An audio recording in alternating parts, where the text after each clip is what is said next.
This podcast is brought to you by Undercurrent Athletics and Hard Knocks Gym, both located at the corner of 52nd Street and Broadway. We are also brought to you by Maceo Spice and Import Company, located at 2706 Market Street. For sponsorship and advertising information, please contact Galveston Island Podcast at gmail.com. Well, hello, folks. We are back for another one.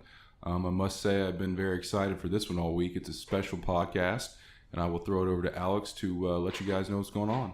Hey, guys. This is the owner of Galveston Island Brewing, Mark DeLasso. Mark, can you go ahead and introduce yourself? Hello, guys. I'm Mark DeLasso, the owner of Galveston Island Brewing.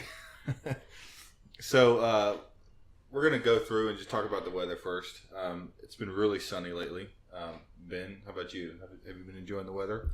I sure have. I haven't been able to get to the beach and stuff much, man. I've been working like crazy, but I need to get out there. It's a little hot, though. It's been hot as balls, guys. Yeah. It has been Pretty super tough. hot. I've been sweating all day. I can't get over it. But Mark, you know how they say cool is they drink Galveston Island Brewery beer. It works for me.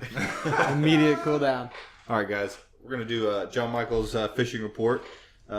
He says, for your surf fishing report, do not expect very good wading conditions going into the weekend with winds on the gradual increase and shifting to the southwest. You can expect some decent conditions for oversized redfish and sharks at nightfall, with reports of several fish being caught on the surf rods.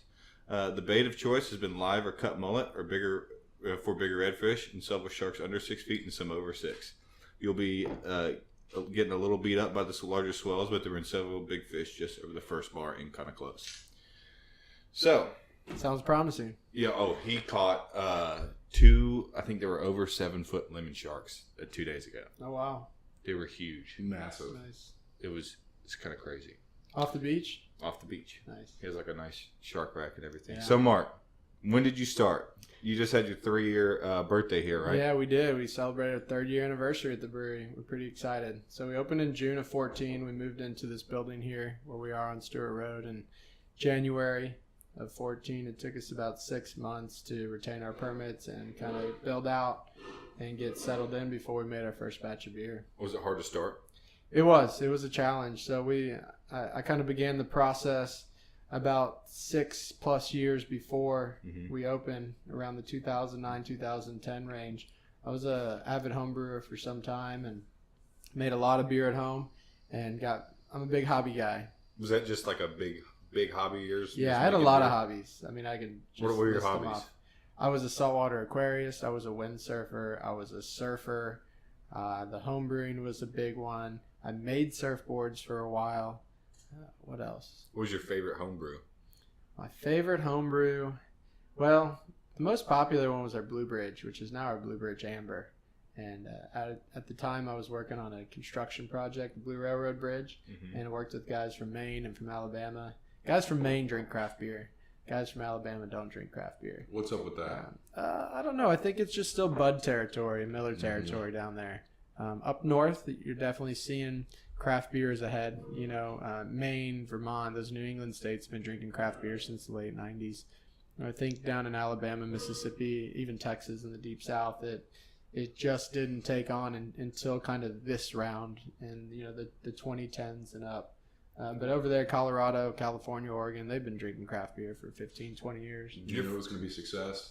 I did not. No. I actually I've seriously planned 50% chance of failure. I had no idea. At that time, it wasn't nearly as popular. Yeah, I mean, I knew I had a vision.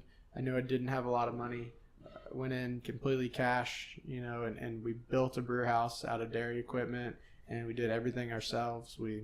You know, even the building and the stuff, you know, little stuff like plumbing, electrical, you know, we started doing it ourselves till the city shut us down. And then we hired a legitimate plumber to come in and you know, clean up our mess and make sure it's kosher with the city. And I will say, though, that little bit that I did get done saved me some money. And, you know, we learned along the way. I didn't know. I just thought I know how to do this. How many people did you start with, and like how many people do you have on your crew now? Pretty much like one or none. So there was myself and 2 good core volunteers, Dave Cooper and then Graham Rabe. Graham still works for us today.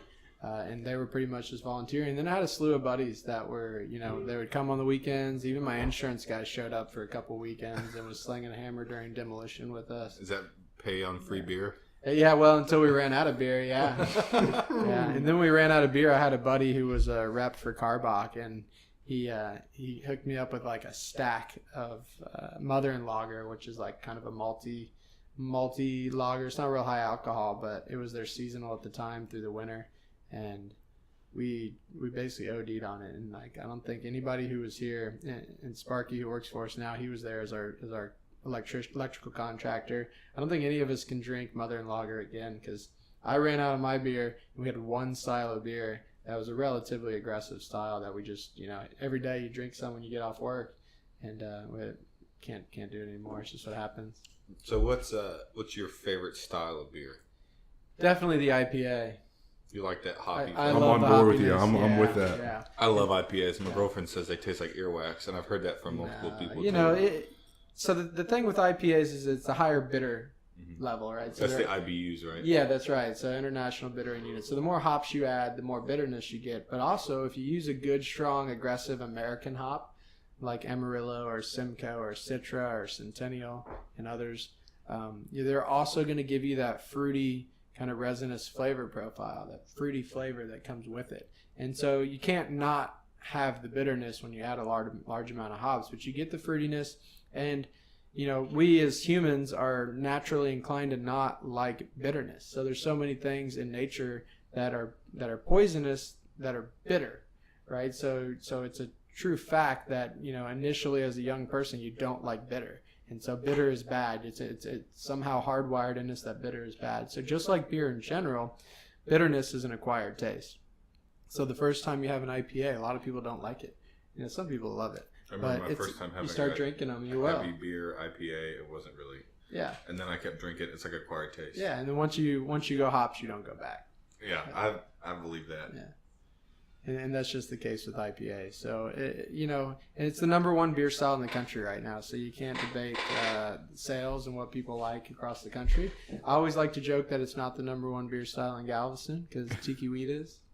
But across the nation, if you look at nationwide in craft beer, IPA is certainly still king for many years now. Well, you can't get me off the Citra. I'll tell you that right now. I love Citra Mellow. Yeah, it's my our number favorite. 2 seller. And we like to call it a gateway IPA because it has the fruitiness in there, but the bitterness is not outrageous. It's around 38 IBUs, and that's kind of where IPAs start. The way we achieve that, the nice fruitiness without too much bitterness, is that we make a really expensive beer. And what that means is we add, as you boil beer, the longer you boil the hops, the more clean, neutral bitterness you get. If you just boil it for a few minutes or simmer it or steep it after you turn off the flame to the beer, to the wort, it's not beer yet, and then that's going to give you the flavor and aroma. And then we go a step further and we add a large amount of hops right into the fermenter after fermentation.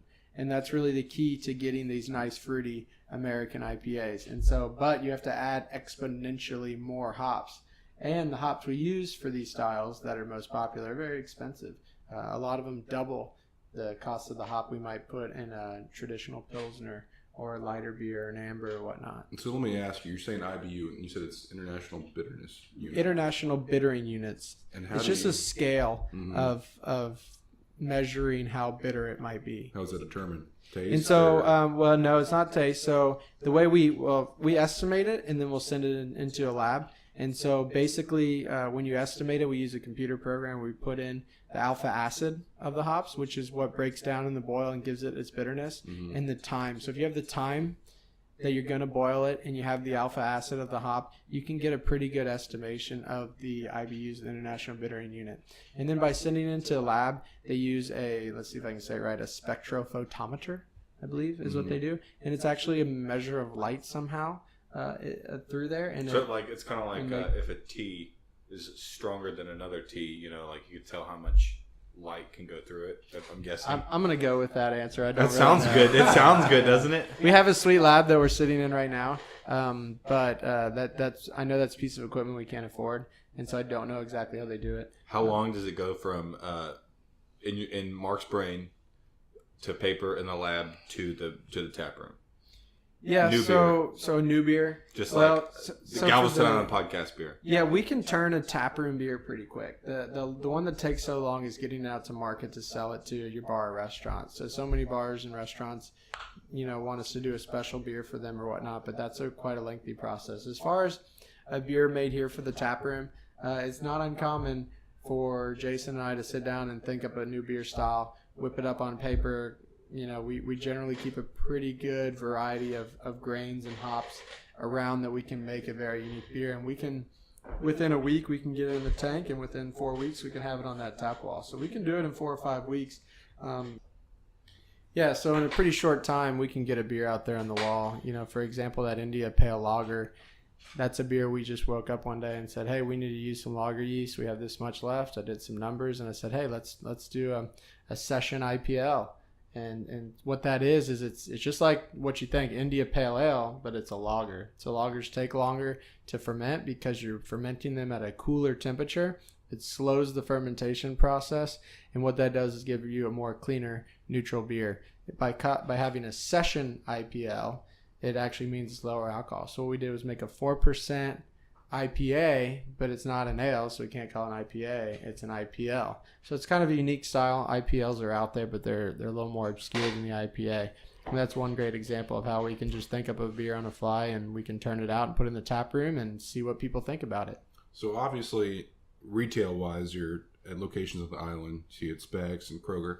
Are you anywhere off the island yet? Yeah, we actually quite a bit. So on the island, obviously, we're in every bar and restaurant for the most part. Off the island, we're partnered with the distributor. Del Papa Distributing is our distribution partner. And it's great because they take our beer as far kind of east or north as Beaumont, all the way down through Kemah, Pearland, Friendswood, Texas City, Alvin, going as far south as Lake Jackson. And we even have... There's my phone dropping. We even have a few accounts in Port Lavaca. I think it's the furthest south, almost to Victoria. Actually, I think they're picking up a hot shot tomorrow to take to Victoria. So they take us up and down the coast. Where we don't go and where people want us to go, we're just not ready yet, is Houston. So our furthest north account is going to be Clear Lake City Boulevard. Jay Henry's off of Clear Lake City, or Yard House there at Baybrick Mall, our furthest north account. Now, is that just because of demand's going to be super high, or... Yeah, exactly. So there's a couple reasons there. For one is we are literally selling every ounce of beer that we need right here between us and our distribution partner. Also, we see a growth here in Galveston and the Gulf Coast of Texas, Kemah, Pearland, Friendswood, everywhere in our territory. And as that territory grows, we don't want to, if we expand right now to the Houston area, we don't want to have to tell our local accounts as they grow that we can't furnish enough beer for them. So we want to grow with them. We want them to grow alongside us, even if that means we have a little extra capacity right now. We're investing in the growth of our brand with our accounts, and we're focusing really along the Gulf Coast of Texas. There's a lot of great breweries in Houston. They do a great job. There's a lot of great consumers that want us to go north, that come down to Galveston and love our beer and come here all the time. But keep bringing them down more. Yeah, I mean, exactly. Bring them down here. They'll support our accounts. And you know what? There's going to be a lot of great beer here when you guys drive down from Houston. Are you guys looking at expanding warehouses? Yeah, not so much. Because you guys are outgrowing this one. Yeah, we are. But, people have been telling me that for 2.5 years. So keep that in mind. Although it appears that we're chock full, and we are. But you're turning out. I mean, you're maximizing space. Yeah, we are. And I still have plans to go even more in the space we have. So right now, we're doing about 3,500 barrels of beer this year. And a barrel of beer is 2 of the larger kegs. So 7,000 large kegs equivalent is what we're going to do this year. Last year, we did about half that. And next year, we're going to move some stuff around. We're going to squeeze a little space in there. We're going to drop 3 or 4 larger tanks over by the loading dock, and we're going to get up to almost double what we're doing this year. So people will be surprised. Like I said, for 2.5 years, people have been telling me I'm out of space, and we've almost tripled since that time. Okay, so you said barrel of beer. What's the beer sitting in the Woodford Reserve cask? Okay, so that is our barrel aged series, and that's a really special beer. We talked earlier about 4 weeks to turn a beer around. Well, that beer is 4 or 5 months minimum to turn around. And what we do, and this is pretty popular in the beer industry, is we'll take a beer It's pretty common to be a high alcohol stout, a very dark high alcohol beer to start. And that beer in the fermenter is going to take longer to ferment. Is going to be closer to 5.5 or 6 weeks just in the fermenter, because what happens is you need the alcohol to kind of age out and blend. Otherwise it tastes like there's a little bit of Everclear in there because the alcohol bite is so strong. You've got to age a higher alcohol beer. After we've aged it in the fermenter for a little while, we then take it and we ship in freshly emptied bourbon barrels from bourbon country, Kentucky usually, and we will fill them up with this high alcohol beer. So everything in the tap room is our Samson, and that is a 10.5% imperial stout. We'll put it in that barrel for minimum of 4 months. Up to about 6 months is the furthest we like to go. We have to keep it climate controlled. That's why they're in the bar. And what's going to happen is because those barrels are so freshly emptied, there's still a good amount of bourbon in the wood. So it's going to soak up the bourbon into the beer. It's also going to soak up the wood flavor. And so when we then go and empty that barrel, you're going to get a nice, dark, malty, heavy, roasty beer that has a nice hint of bourbon and a nice hint of oak, and it's added almost 2% alcohol. So Samson in a barrel is what we call it when it comes out of the barrel, and it's over 12%. And it's just a delicious beer. And you can put it in this nice snifter. You can let it warm in the glass, and as it warms, those bourbon flavors come out, the roasty flavors come out, the oak comes out, and it's just a really, really phenomenal beer. And that's what barrel aging is all about. And you can do tequila barrels, you can do lighter beers, you can do Belgians. There's all kinds of fun stuff you can do with that. And we want to expand that program as we move into 2018. So drop some knowledge on me. It seems like a lot of alcohol producers use bourbon barrels to age. I know that I think a lot of rum producers use bourbon barrels. They buy them secondhand. Beer, obviously, as you're talking about. Why is everybody using these bourbon barrels? I think just because the spirit itself, the way it comes out into the product is very smooth, and I think the flavor is really nice as a complementing flavor, not an upfront flavor. And also keep in mind that with bourbon, to be called bourbon, you can only fill it once.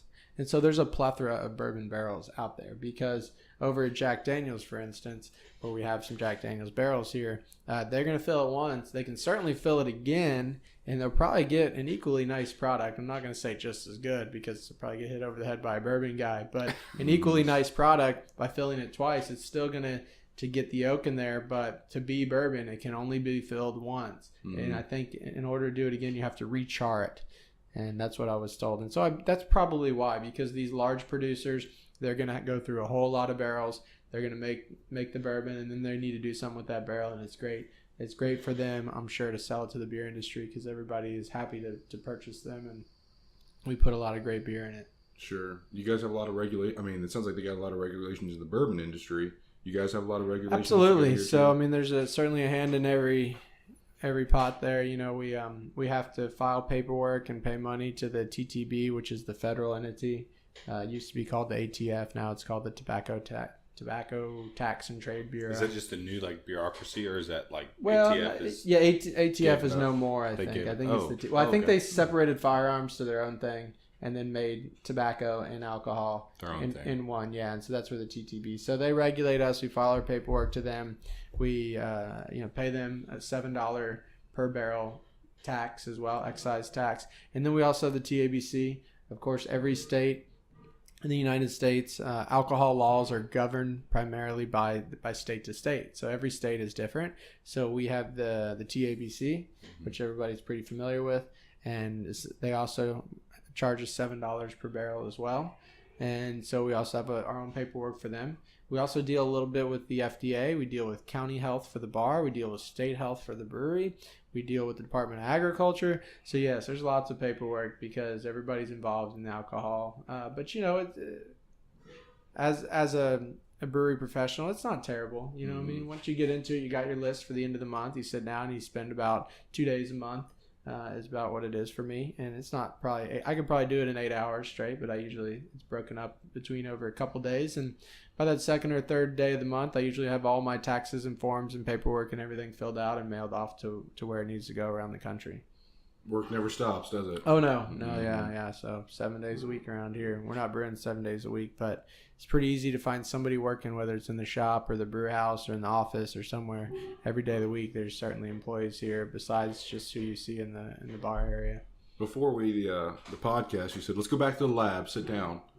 I walk in here and I see the Bunsen burner. I see the microscope. Mm-hmm. I see all the vials, the test tubes. Is this where it all starts? What's going on here? No, not really. So, a lab is really important to me. And a lot of people who homebrew or just in general, they had no idea there's even labs in breweries. So why do you need a lab? Well, as a home brewer, you don't really need a lab. But as you get into production brewing, we're brewing every single day. We have beer moving from early fermentation to mid fermentation, going into carbonation, going into packaging, and on. And every day is this rotation. Somebody's washing kegs. You can hear the kegs banging around back there right now. Somebody's making beer. Somebody's selling beer. It's just kind of I wouldn't say a fine-tuned machine. I'd say more of like an old clunky diesel just churning along, an old leaky Detroit diesel or something. But everything's going on, and so it's really important for a number of reasons. To have a nice clean lab space. And for the longest time, our lab space wasn't super clean. It was out there. If you look through the window, it was over there, which was not a super clean environment, but we still had our microscope. We still had our incubator for doing certain tests, and we still had a lab space. And I think that's what's really going to separate the smaller, newer breweries that want to grow from the smaller breweries that do grow and become a little bigger, because we're doing a couple things in the lab. We're doing QC. So we're testing every one of these batches of beer along its process for a couple of spoilers, primarily Lactobacillus and Pediococcus, the number one spoilers of beer. And we mix up a special, it's not really reagent, but we basically give the bacteria food and put some beer in there in a sterile environment. And we incubate it. And if there is bacteria in that beer somewhere, we'll see a colony bloom. And the reason that we're doing this is because by doing this, you can see such a small, tiny bacterial infection in the product so far out that you can still drink the beer, but you're going to prevent a future infection to the entire brew house. And what I mean by that is that all breweries in the country reuse our yeast.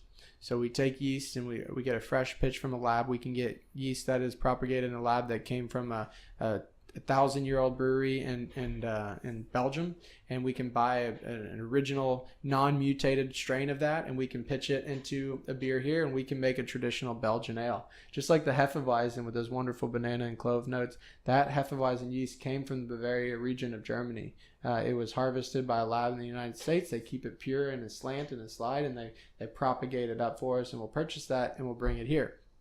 Well, we don't just do one tank of beer and throw it away. So, fermentation is a byproduct of replication for yeast. The yeast just wants to make more baby yeast.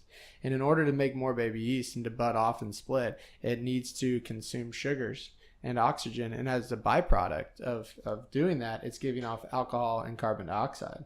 We want the alcohol. It wants to make a little more yeast babies. It's a wonderful relationship. And so we'll take that yeast, and it's, like I said, it's multiplied. So there's now double. So if we put a fresh pitch into a 20-barrel tank, it's now enough for 40 or 50 barrels of beer. We'll harvest it off in a very sanitary way. We'll move it to the next batch. We'll do 10 generations of that. So we might get a fresh pitch of yeast in, let's say, March. And, in May, we might only be to generation 5 or something. And we'll take it up to 10 gens.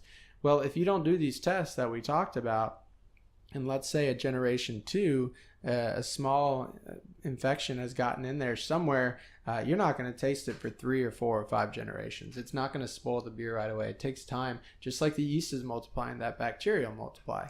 And so we'll pick it up early enough when we know there's an issue. Our sanitary practices are good enough, knock on stainless, as we say around here, that we've never had an infection, right? But if you weren't doing that, you may get to a level where you say, hey, this beer was spoiled, it's infected, and you then realize that not only half the beer in your brewery is going to be spoiled, but the other half that was sent out to market 150, 200 miles away, you're going to have to do a recall. That's something we never ever want to do. Is that what does spoil? Is that just taste different? Yeah, so generally it'll take on a sour note.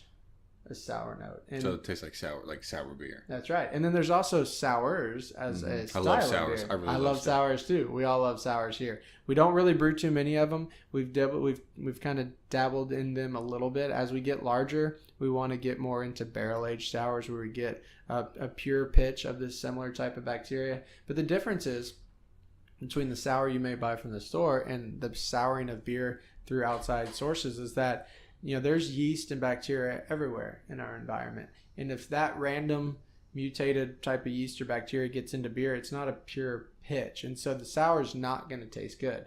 Whereas if you bring in a pure lactobacillus pitch from the same lab we get our yeast from, pitch that into a beer and control it in a very specific way, different from how we control our environment for the beer, but still a very specific way, you can kind of give it the environment it needs to make a nice, clean, and neutral tasting sour that is exactly what you're looking for. Then you can take it the next step further and add some fruit in there, and that will give it additional sugars to grow. It also is going to give it the flavoring from the fruit, and you can put it in a barrel, and that's how you get these wonderful barrel-aged, tequila barrel-aged sours with apricots. That's essentially what's going on there. But they're starting with the pure pitch of kind of not lab grade, because it's not really, like specific to a lab. It's just there's not wild bacteria. There's not a random variety of bacteria in there, and you're controlling along the way.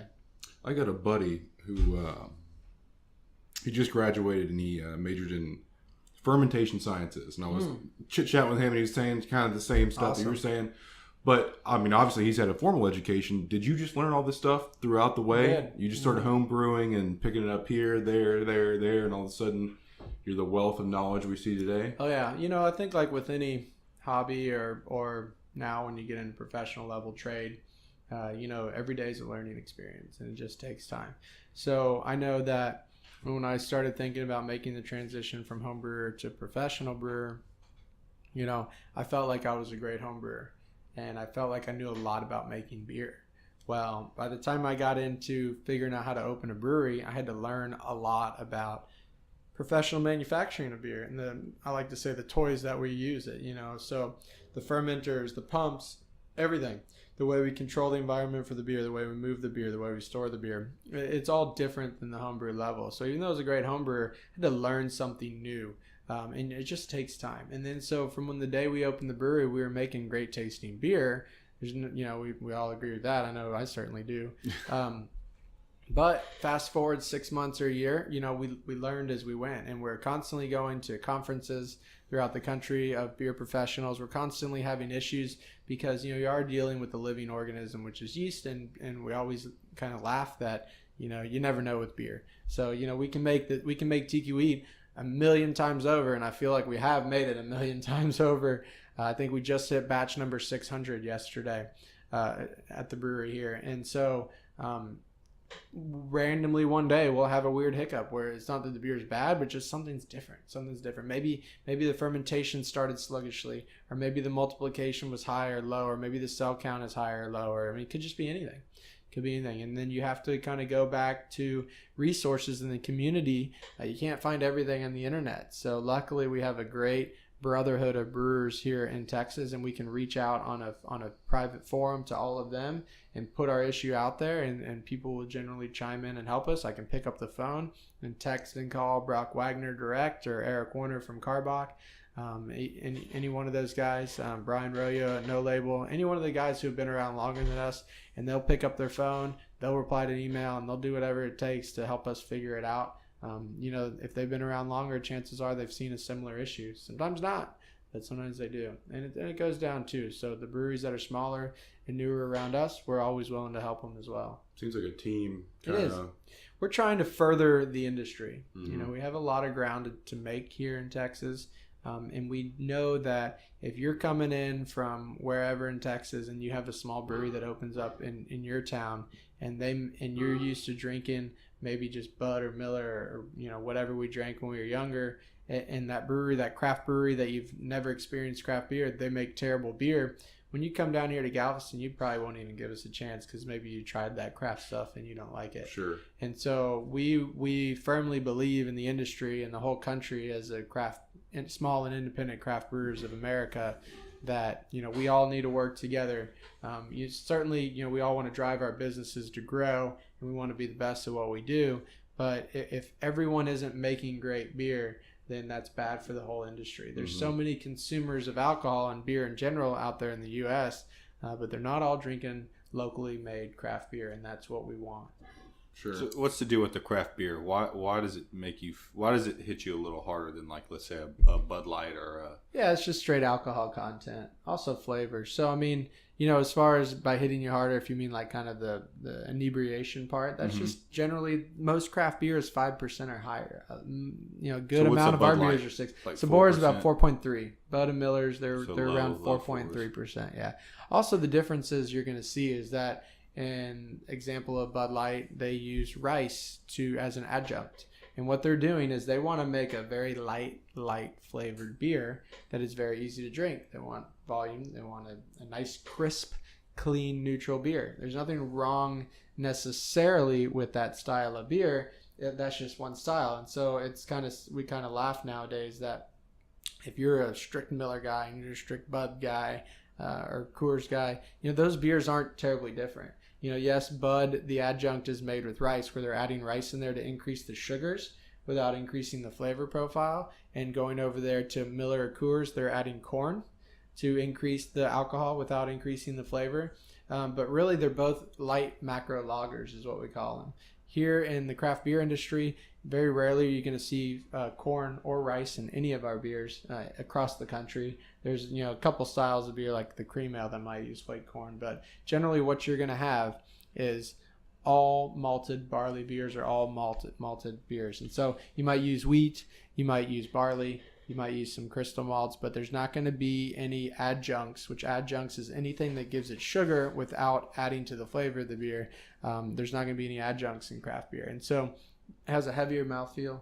It has more flavor. And that's what we're doing. We're trying to give you a more flavorful product. And along with the more grain, when you add more grain, the more grain you put, the more alcohol content. So, and that's because the more grain, the more sugars, the more alcohol, right? Going back to the multiplication of yeast. So, we want to give you a product that is made with all malted barley. There's, we like to say there's 4 ingredients in all craft beer for the most part. That's malt, yeast, water, and hops, and that's it. And so it's a very, it's a delicious product, and it's made right down the street from where you live, no matter where you are in the country now. And if you think it's a new thing because it's new in your town, it's not new. This is how they've been making beer for thousands of years. The Europeans always laugh when they come over here because America took about 300 years to, really about 100 years. So yeah, to start making styles. And most of these styles, like the German Hefen-A you're drinking right there, or the Belgian ale, or even the India Pale Ale, came from 200-year-old styles in Europe. So you go to a little town in Bavaria, Germany, they're going to have Hefeweizen. They've been making Hefeweizen in that town for 300 years. You go over to the town of Cologne, they've been making the Kolsch. Our Causeway is a Kolsch. It's a popular style. Love Street from Karbach is a Kolsch. They've been making Kolsches in that town for hundreds and hundreds of years. Same thing with the Belgians, and on and on. So they kind of laugh that, this craft is new in America. There's nothing new to craft beer. These are the styles that were made. But in America, after Prohibition, so keep in mind, before Prohibition, there were about, I believe, 3,000 breweries in the country before Prohibition. So in these little towns, beer did not travel well. They didn't have refrigeration. So they would brew it right there locally. And if you had a German in your town, you had German beer. If you had a Belgian in your town, you had Belgian beers. If you had an Englishman in your town, you had English beers. And after Prohibition, they all closed up. All the mom and pop breweries closed up. People went on to do something new with their lives because they couldn't make beer at that time. And when Prohibition ended, it became kind of a game of who can make more beer the fastest. And there's a lot of heat here in the United States, and so somehow the traditional German Pilsner came forward to be the style. And over time, they figured that they needed to get it very crisp, very light, and very clean. And so they started bringing in the adjuncts and making it lighter. And then Adolphus Busch, a lot of people don't realize this, he is kind of the father of refrigeration, because he realized that if in order for him to grow his empire and of having beer across the country, he had to figure out how to keep it cold.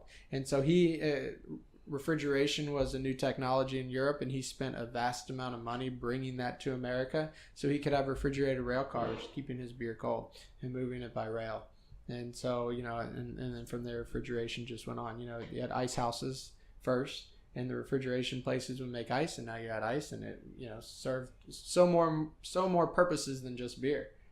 But it all started with beer. What's up with your double IPA series? You're at number 8 right now, right? Yeah, and we actually are getting ready to put number 9 in the tank. So we just wanted to make a double or imperial India Pale Ale, which when you see double or imperial, it just means more alcohol, higher alcohol content. And also with that higher alcohol content, you get more hops. Well, you get to add more hops. So the more malted barley, the more sweetness. The more sweetness, the more you need to balance it with hops, or the more you can balance it with more hops.